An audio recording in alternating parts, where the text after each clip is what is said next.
அனைவருக்கும் வணக்கங்க. இன்றைக்கி ரொம்ப நாள் டச்சு விட்டுட்டேன் வீடியோ போடுறத. ரொம்ப நாள்னால் ரொம்ப மந்த்தாகவேங்க. இப்போது இன்றைக்கி பருப்பு ரசம், அதாவது பருப்பு ரசம்ன்றது பருப்பு தண்ணி எடுத்து ரசம் வைக்கிறது எப்படின்னு காட்டுறேங்க. ரொம்ப நல்லாயிருக்கும், டேஸ்டியாக இருக்கும்.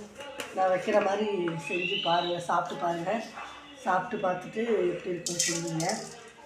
ஒரு நிமிஷங்க. இப்போ இதில் புளி தேவையான அளவுக்கு புளி காட்டுக்கங்க.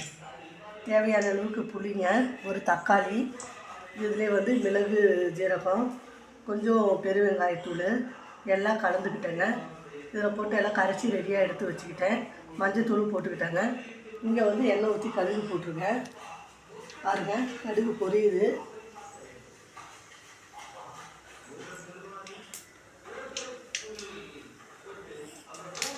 கடுகு நல்லா பொரிஞ்ச உடனேங்க வத்தல், அதாவது மிளகாய் வத்தல் ரெண்டும் சேர்த்துக்கணும். மிளகாய் வத்தல் ரெண்டு சேர்த்துக்கணுங்க. சேர்த்துட்டு கரைச்சி வத்தல் எடுத்து ஊற்றிக்கணும். கருவேப்பிலை நான் எண்ணெயில் போடலை, ஏன்னா எண்ணெயில் போட்ட உடனே ரொம்ப இதாக அடிக்கும். அதனால் கருவேப்பிலை நல்லா ஊறி ரசத்தோடு மணக்கணுன்னா பிச்சு போட்டாலே போதுங்க.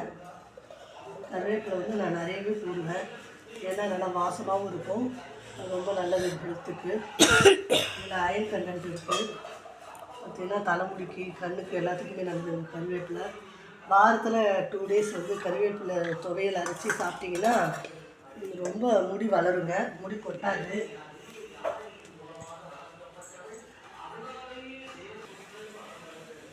தேவையான அளவுக்கு கொஞ்சம் தண்ணி சேர்த்துக்கிறோங்க ரசத்துக்கு. சேர்த்துட்டு ஒரு நுரைச்ச மாதிரி கொதி வரணும். கொதி வந்த உடனே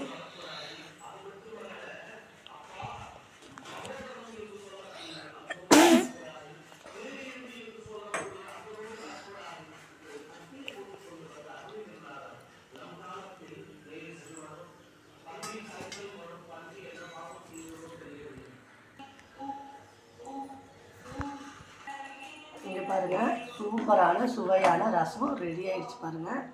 இங்கே பாருங்கள், நுரை தட்டுற மாதிரி இருக்குங்களா? இப்படி தான் இருக்கணும். இந்த ரசத்தை சாதத்தோடு சேர்த்து சாப்பிட்டு பாருங்கள்.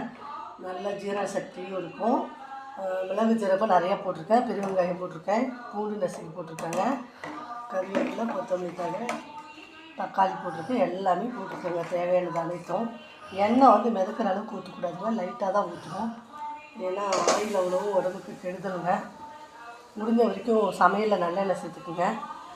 இந்த ரசம் செஞ்சு பார்த்துட்டு டேஸ்ட் எப்படி இருக்குன்னு கமெண்டில் சொல்லுங்கள். Okay, thank you.